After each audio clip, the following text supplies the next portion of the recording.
सिन्दूरारुणरक्ताङ्गः कर्णान्तायतलोचनः सहस्रकिरणः श्रीमान् सप्ताश्वकृतवाहनः गभस्तिमाली भगवान् शिवपूजापरायणः करोतु मे महाशान्तिं ग्रहपीडां व्यपोहतु जगदाप्यायनकरो यमृताधारशीतलः सोमः सौम्येन भावेन ग्रहपीडां व्यपोहतु पद्मरागनिभानेन देहेन पिङ्गललोचनः अङ्गारकः शिवे भक्तो रुद्रार्चनपरायणः रुद्रसद्भावसम्पन्नो रुद्रध्यानेकमनसः ग्रहपीडाभयं सर्वं विनाशयतु मे सदा कुमकुमच्छविदेहेन चारुद्युत्करतः सदा शिवभक्तो बुधः श्रीमान् ग्रहपीडां व्यपोहतु धातु चामीकरच्छायाः सर्वज्ञानकृतालयः बृहस्पतिः सदा काल मीशानार्चन तत्परः सोऽपि मे शान्तचित्तेन परमेण समाहितः ग्रहपीडां विनिर्जित्य करोतु विजयं सदा हिमकुन्देन्दुतुल्याभः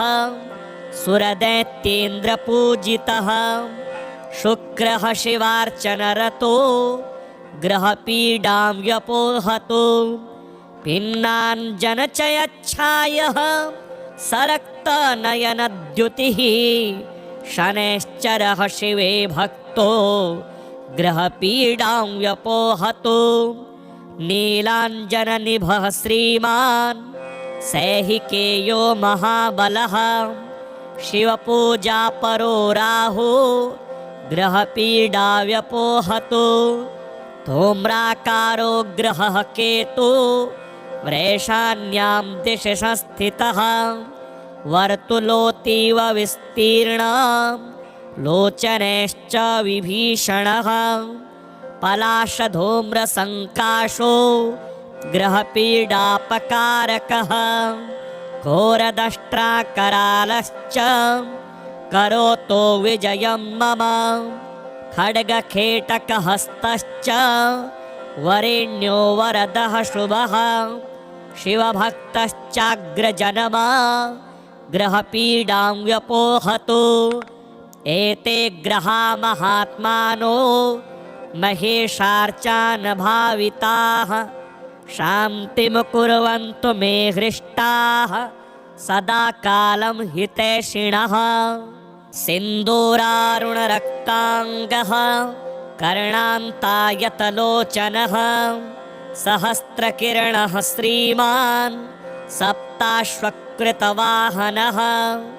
गभस्तिमाली भगवान् शिवपूजापरायणः करोतु मे महाशान्तिं ग्रहपीडां व्यपोहतु जगदाप्यायनकरो यमृताधारशीतलः सोमः सौम्येन भावेन ग्रहपीडां व्यपोहतु पद्मरागनिभानेन देहेन पिङ्गललोचनः अङ्गारकः शिवे भक्तो रुद्रार्चनपरायणः रुद्रसद्भावसम्पन्नो रुद्रध्यानेकमनसः ग्रहपीडाभयं सर्वं विनाशयतु मे सदा कुमकुमच्छविदेहेन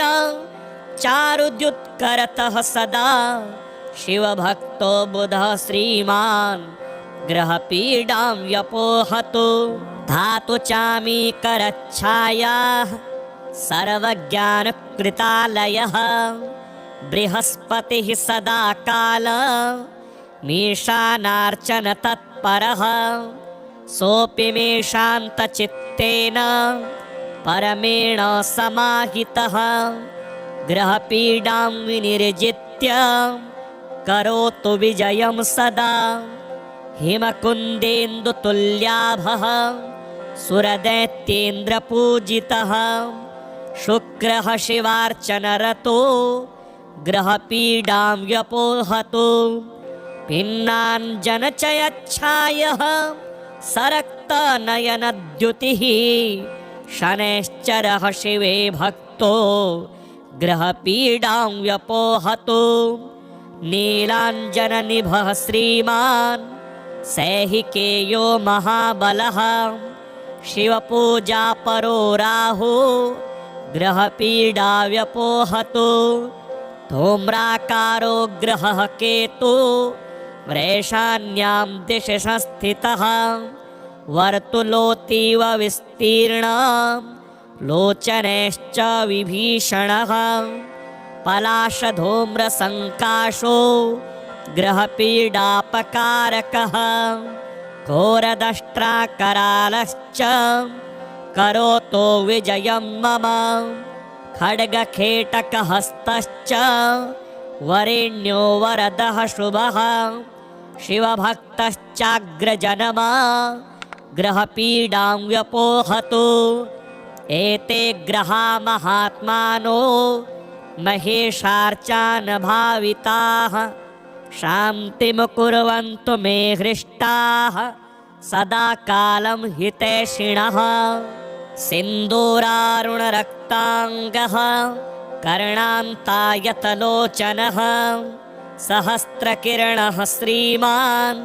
सप्ताश्वकृतवाहनः गभस्तिमाली भगवान् शिवपूजापरायणः करोतु मे महाशान्तिं ग्रहपीडां व्यपोहतु जगदाप्यायनकरो यमृताधारशीतलः सोमः सौम्येन भावेन ग्रहपीडां व्यपोहतु पद्मरागनिभानेन देहेनापिङ्गललोचनः अङ्गारकः शिवे भक्तो रुद्रार्चनपरायणः रुद्रसद्भावसम्पन्नो रुद्रध्यानेकमनसः ग्रहपीडाभयं सर्वं विनाशयतु मे सदा कुम्कुमच्छविदेहेन चारुद्युत्करतः सदा शिवभक्तो बुधः श्रीमान् ग्रहपीडां व्यपोहतु धातु चामीकरच्छायाः सर्वज्ञानकृतालयः बृहस्पतिः सदा काल मीशानार्चन तत्परः सोऽपि मे शान्तचित्तेन परमेण समाहितः ग्रहपीडां विनिर्जित्य करोतु विजयं सदा हिमकुन्देन्दुतुल्याभः सुरदैत्येन्द्रपूजितः शुक्रः शिवार्चनरतो ग्रहपीडां व्यपोहतु भिन्नाञ्जनचयच्छायः सरक्तनयनद्युतिः शनैश्चरः शिवे भक्तो ग्रहपीडां व्यपोहतु नीलाञ्जननिभः श्रीमान् सैहिकेयो महाबलः शिवपूजापरो राहु ग्रहपीडा व्यपोहतु धूम्राकारो ग्रहः केतु वृषाण्यां दिशि संस्थितः वर्तुलोतीव विस्तीर्णं लोचनैश्च विभीषणः पलाशधूम्रसङ्काशो ग्रहपीडापकारकः घोरदष्ट्राकरालश्च करोतो विजयं मम खड्गखेटकहस्तश्च वरेण्यो वरदः शुभः शिवभक्तश्चाग्रजनमा ग्रहपीडां व्यपोहतु एते ग्रहा महात्मानो महेशार्चान् भाविताः शान्तिं कुर्वन्तु मे हृष्टाः सदा कालं हितैषिणः सिन्दूरारुणरक्ताङ्गः कर्णान्तायतलोचनः सहस्रकिरणः श्रीमान् सप्ताश्वकृतवाहनः गभस्तिमाली भगवान् शिवपूजापरायणः करोतु मे महाशान्तिं ग्रहपीडां व्यपोहतु जगदाप्यायनकरो यमृताधारशीतलः सोमः सौम्येन भावेन ग्रहपीडां व्यपोहतु पद्मरागनिभानेन देहेनापिङ्गललोचनः अङ्गारकः शिवे भक्तो रुद्रार्चनपरायणः रुद्रसद्भावसम्पन्नो रुद्रध्यानेकमनसः ग्रहपीडाभयं सर्वं विनाशयतु मे सदा कुमकुमच्छविदेहेन चारुद्युत्करतः सदा शिवभक्तो बुधः श्रीमान् ग्रहपीडां व्यपोहतु धातु चामीकरच्छायाः सर्वज्ञानकृतालयः बृहस्पतिः सदा काल मीशानार्चन तत्परः सोऽपि मे शान्तचित्तेन परमेण समाहितः ग्रहपीडां विनिर्जित्य करोतु विजयं सदा हिमकुन्देन्दुतुल्याभः सुरदैत्येन्द्रपूजितः शुक्रः शिवार्चनरतो ग्रहपीडां व्यपोहतु पिन्नाञ्जनचयच्छायः सरक्तनयनद्युतिः शनैश्चरः शिवे भक्तो ग्रहपीडां व्यपोहतु नीलाञ्जननिभः श्रीमान् सैहिकेयो महाबलः शिवपूजापरो राहु ग्रहपीडा व्यपोहतु धूम्राकारो ग्रहः केतु वृषाण्यां दिशि संस्थितः वर्तुलोतीव विस्तीर्णं लोचनैश्च विभीषणः पलाशधूम्रसङ्काशो ग्रहपीडापकारकः घोरदष्ट्राकरालश्च करोतु विजयं मम खड्गखेटकहस्तश्च वरेण्यो वरदः शुभः शिवभक्तश्चाग्रजनमा ग्रहपीडां व्यपोहतु एते ग्रहा महात्मानो महेशार्चानभाविताः शान्तिं कुर्वन्तु मे हृष्टाः सदा कालं हितैषिणः सिन्दूरारुणरक्ताङ्गः कर्णान्तायतलोचनः सहस्रकिरणः श्रीमान् सप्ताश्वकृतवाहनः गभस्तिमाली भगवान् शिवपूजापरायणः करोतु मे महाशान्तिं ग्रहपीडां व्यपोहतु जगदाप्यायनकरो यमृताधारशीतलः सोमः सौम्येन भावेन ग्रहपीडां व्यपोहतु पद्मरागनिभानेन देहेनापिङ्गललोचनः अङ्गारकः शिवे भक्तो रुद्रार्चनपरायणः रुद्रसद्भावसम्पन्नो रुद्रध्यानेकमनसः ग्रहपीडाभयं सर्वं विनाशयतु मे सदा कुमकुमच्छविदेहेन चारुद्युत्करतः सदा शिवभक्तो बुधः श्रीमान् ग्रहपीडां व्यपोहतु धातु चामीकरच्छायाः सर्वज्ञानकृतालयः बृहस्पतिः सदा काल मीशानार्चन तत्परः सोऽपि मेषान्तचित्तेन परमेण समाहितः ग्रहपीडां विनिर्जित्य करोतु विजयं सदा हिमकुन्देन्दुतुल्याभः सुरदैत्येन्द्रपूजितः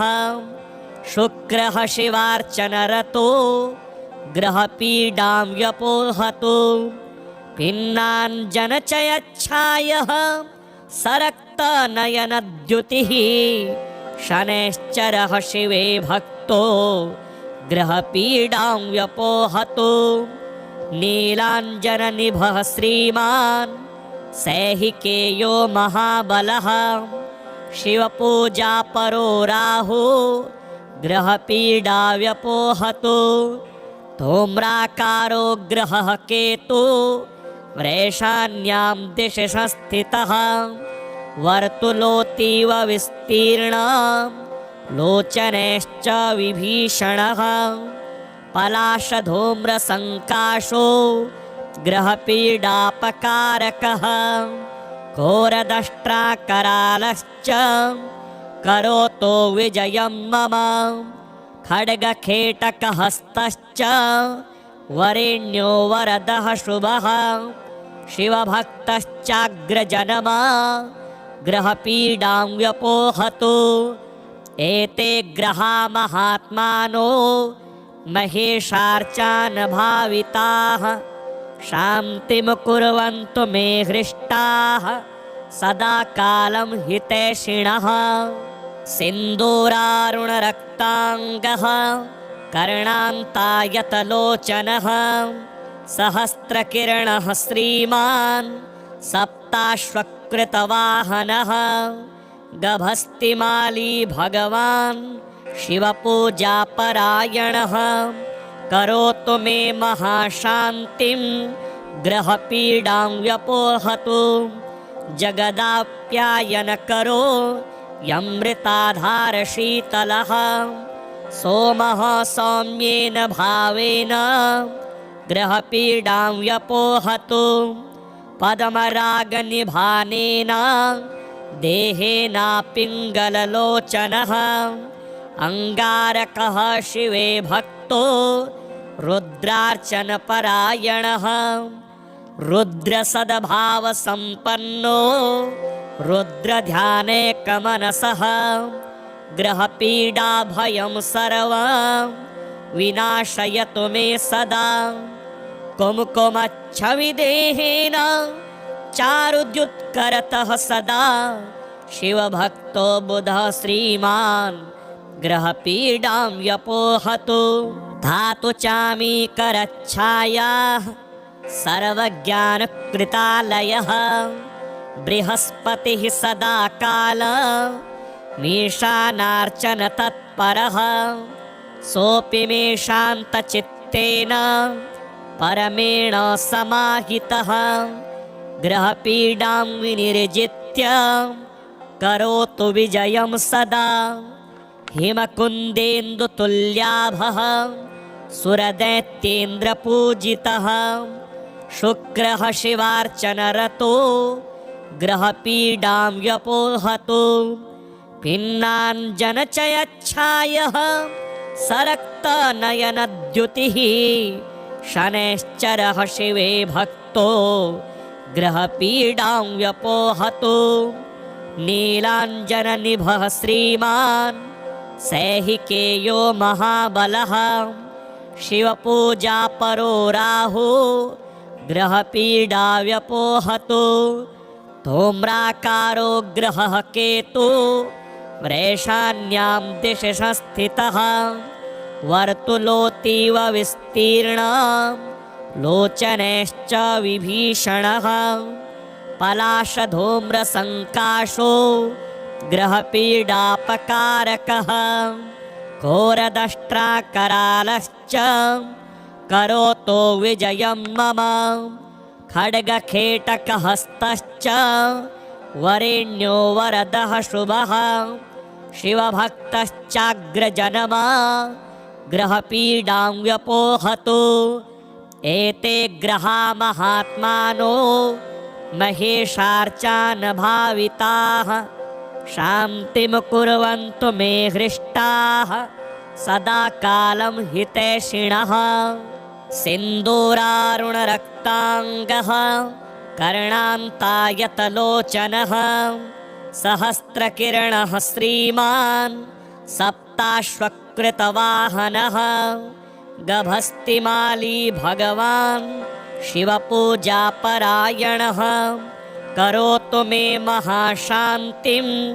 ग्रहपीडां व्यपोहतु जगदाप्यायनकरो यमृताधारशीतलः सोमः सौम्येन भावेन ग्रहपीडां व्यपोहतु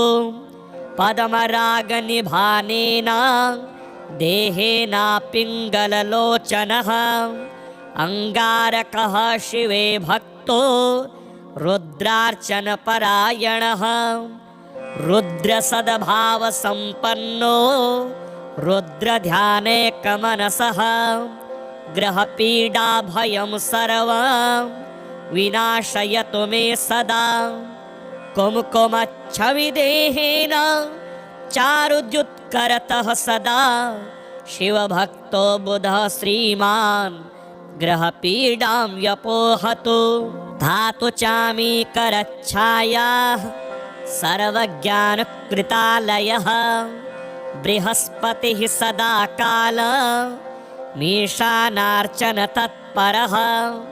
सोऽपि मे शान्तचित्तेन परमेण समाहितः ग्रहपीडां विनिर्जित्य करोतु विजयं सदा हिमकुन्देन्दुतुल्याभः सुरदैत्येन्द्रपूजितः शुक्रः शिवार्चनरतो ग्रहपीडां व्यपोहतु भिन्नाञ्जनचयच्छायः सरक्तनयनद्युतिः शनैश्चरः शिवे भक्तो ग्रहपीडां व्यपोहतु नीलाञ्जननिभः श्रीमान् सैहिकेयो महाबलः शिवपूजापरो राहु ग्रहपीडा व्यपोहतु धूम्राकारो ग्रहः केतु वृषाण्यां दिशि संस्थितः वर्तुलोतीव विस्तीर्णं लोचनैश्च विभीषणः पलाशधूम्रसङ्काशो ग्रहपीडापकारकः घोरदष्ट्राकरालश्च करोतु विजयं मम खड्गखेटकहस्तश्च वरेण्यो वरदः शुभः शिवभक्तश्चाग्रजनमा ग्रहपीडां व्यपोहतु एते ग्रहा महात्मानो महेशार्चान भाविताः शान्तिं कुर्वन्तु मे हृष्टाः सदा कालं हितैषिणः सिन्दूरारुणरक्ताङ्गः कर्णान्तायतलोचनः सहस्रकिरणः श्रीमान् सप्ताश्वकृतवाहनः गभस्तिमाली भगवान् शिवपूजापरायणः करोतु मे महाशान्तिं ग्रहपीडां व्यपोहतु जगदाप्यायनकरो यमृताधारशीतलः सोमः सौम्येन भावेन ग्रहपीडां व्यपोहतु पद्मरागनिभानेन देहेन पिङ्गललोचनः अङ्गारकः शिवे भक्तो रुद्रार्चनपरायणः रुद्रसद्भावसम्पन्नो रुद्रध्यानेकमनसः ग्रहपीडाभयं सर्वं विनाशयतु मे सदा कुमकुमच्छविदेहेन चारुद्युत्करतः सदा शिवभक्तो बुधः श्रीमान् ग्रहपीडां व्यपोहतु धातु चामीकरच्छायाः सर्वज्ञानकृतालयः बृहस्पतिः सदा काल मीशानार्चन तत्परः सोऽपि मे शान्तचित्तेन परमेण समाहितः ग्रहपीडां विनिर्जित्य करोतु विजयं सदा हिमकुन्देन्दुतुल्याभः सुरदैत्येन्द्रपूजितः शुक्रः शिवार्चनरतो ग्रहपीडां व्यपोहतु भिन्नाञ्जनचयच्छायः सरक्तनयनद्युतिः शनैश्चरः शिवे भक्तो ग्रहपीडां व्यपोहतु नीलाञ्जननिभः श्रीमान् सैहिकेयो महाबलः शिवपूजापरो राहु ग्रहपीडा व्यपोहतु धूम्राकारो ग्रहः केतु वृषाण्यां दिशि संस्थितः वर्तुलोतीव विस्तीर्णं लोचनैश्च विभीषणः पलाशधूम्रसङ्काशो ग्रहपीडापकारकः घोरदष्ट्राकरालश्च करोतो विजयं मम खड्गखेटकहस्तश्च वरेण्यो वरदः शुभः शिवभक्तश्चाग्रजनमा ग्रहपीडां व्यपोहतु एते ग्रहा महात्मानो महेशार्चान भाविताः शान्तिं कुर्वन्तु मे हृष्टाः सदा कालं हितैषिणः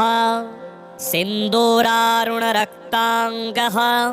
कर्णान्तायतलोचनः सहस्रकिरणः श्रीमान् सप्ताश्वकृतवाहनः गभस्तिमाली भगवान् शिवपूजापरायणः करोतु मे महाशान्तिं ग्रहपीडां व्यपोहतु जगदाप्यायनकरो यमृताधारशीतलः सोमः सौम्येन भावेन ग्रहपीडां व्यपोहतु पद्मरागनिभानेन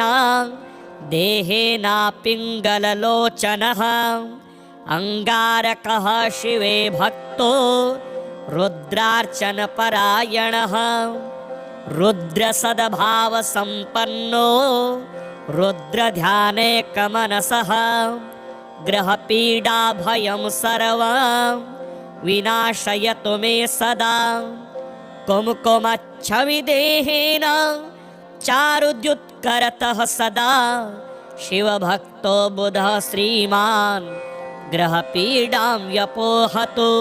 धातु चामीकरच्छायाः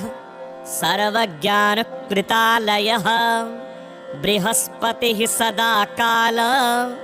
मीशानार्चन तत्परः सोऽपि मे शान्तचित्तेन परमेण समाहितः ग्रहपीडां विनिर्जित्य करोतु विजयं सदा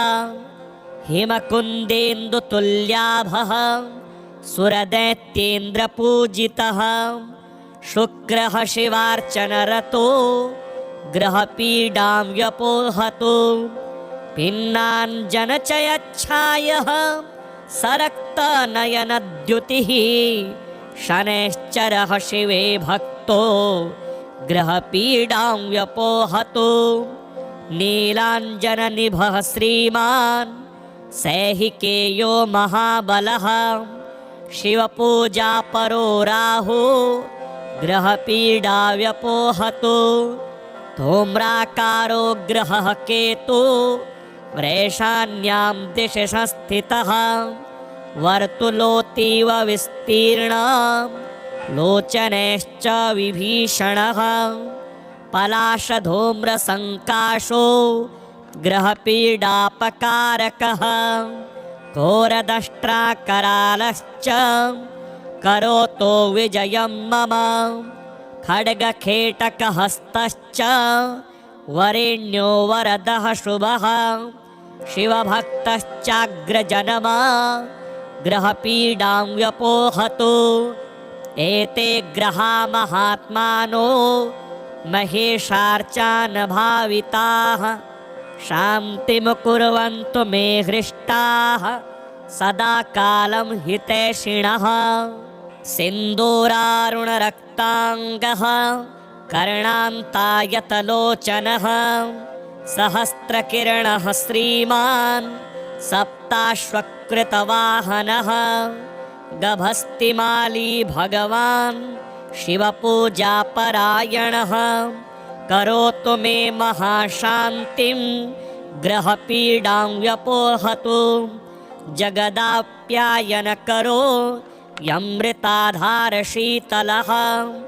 सोमः सौम्येन भावेन ग्रहपीडां व्यपोहतु पद्मरागनिभानेन देहेनापिङ्गललोचनः अङ्गारकः शिवे भक्तो रुद्रार्चनपरायणः रुद्रसद्भावसम्पन्नो रुद्रध्यानेकमनसः ग्रहपीडाभयं सर्वं विनाशयतु मे सदा कुमकुमच्छविदेहेन चारुद्युत्करतः सदा शिवभक्तो बुधः श्रीमान् ग्रहपीडां व्यपोहतु धातु चामीकरच्छायाः सर्वज्ञानकृतालयः बृहस्पतिः सदा काल मीशानार्चन तत्परः सोऽपि मे शान्तचित्तेन परमेण समाहितः ग्रहपीडां विनिर्जित्य करोतु विजयं सदा हिमकुन्देन्दुतुल्याभः सुरदैत्येन्द्रपूजितः शुक्रः शिवार्चनरतो ग्रहपीडां व्यपोहतु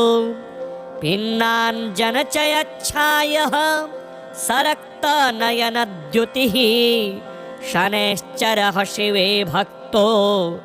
ग्रहपीडां व्यपोहतु नीलाञ्जननिभः श्रीमान् सैहिकेयो महाबलः शिवपूजापरो राहु ग्रहपीडा व्यपोहतु धूम्राकारो ग्रहः केतु वृषाण्यां दिशि संस्थितः वर्तुलोतीव विस्तीर्णं लोचनैश्च विभीषणः पलाशधूम्रसङ्काशो ग्रहपीडापकारकः घोरदष्ट्राकरालश्च करोतु विजयं मम खड्गखेटकहस्तश्च वरेण्यो वरदः शुभः शिवभक्तश्चाग्रजनमा ग्रहपीडां व्यपोहतु एते ग्रहा महात्मानो महेशार्चान भाविताः शान्तिं कुर्वन्तु मे हृष्टाः सदा कालं हितैषिणः सिन्दूरारुणरक्ताङ्गः कर्णान्तायतलोचनः सहस्रकिरणः श्रीमान् सप्ताश्वकृतवाहनः गभस्तिमाली भगवान् शिवपूजापरायणः करोतु मे महाशान्तिं ग्रहपीडां व्यपोहतु जगदाप्यायनकरो यमृताधारशीतलः सोमः सौम्येन भावेन ग्रहपीडां व्यपोहतु पद्मरागनिभानेन देहेनापिङ्गललोचनः अङ्गारकः शिवे भक्तो रुद्रार्चनपरायणः रुद्रसद्भावसम्पन्नो रुद्रध्यानेकमनसः ग्रहपीडाभयं सर्वं विनाशयतु मे सदा कुमकुमच्छविदेहेन चारुद्युत्करतः सदा शिवभक्तो बुधः श्रीमान् ग्रहपीडां व्यपोहतु। धातु चामीकरच्छायाः सर्वज्ञानकृतालयः बृहस्पतिः सदा काल मीशानार्चन तत्परः सोऽपि मे शान्तचित्तेन परमेण समाहितः ग्रहपीडां विनिर्जित्य करोतु विजयं सदा। हिमकुन्देन्दुतुल्याभः सुरदैत्येन्द्रपूजितः शुक्रः शिवार्चनरतो ग्रहपीडां व्यपोहतु। भिन्नाञ्जनचयच्छायः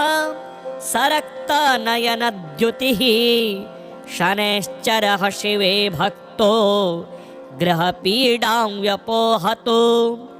नीलाञ्जननिभः श्रीमान् सैहिकेयो महाबलः शिवपूजापरो राहु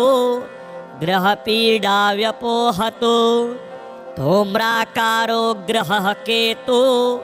वृषाण्यां दिशि संस्थितः वर्तुलोऽतीव विस्तीर्णं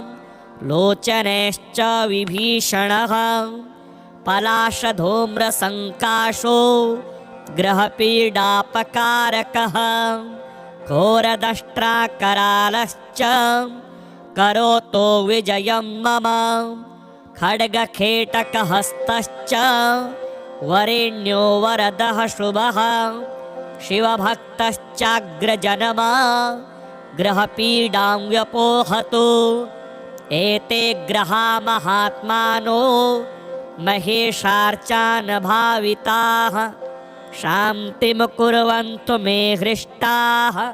सदा कालं हितैषिणः।